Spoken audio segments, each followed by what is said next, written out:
You ask Tiger to solve. This deals with linear equations with one unknown. The final result is y equals -12. Let's solve it step by step.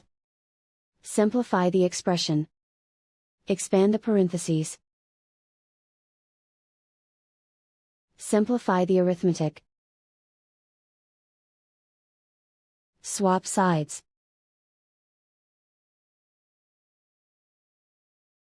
Group all constants on the right side of the equation. Add 21 to both sides. Simplify the arithmetic.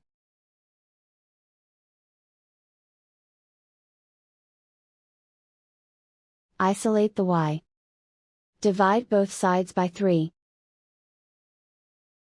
Simplify the fraction.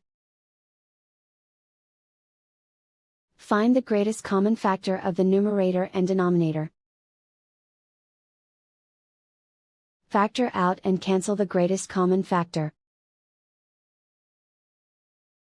And so the final result is y equals -12.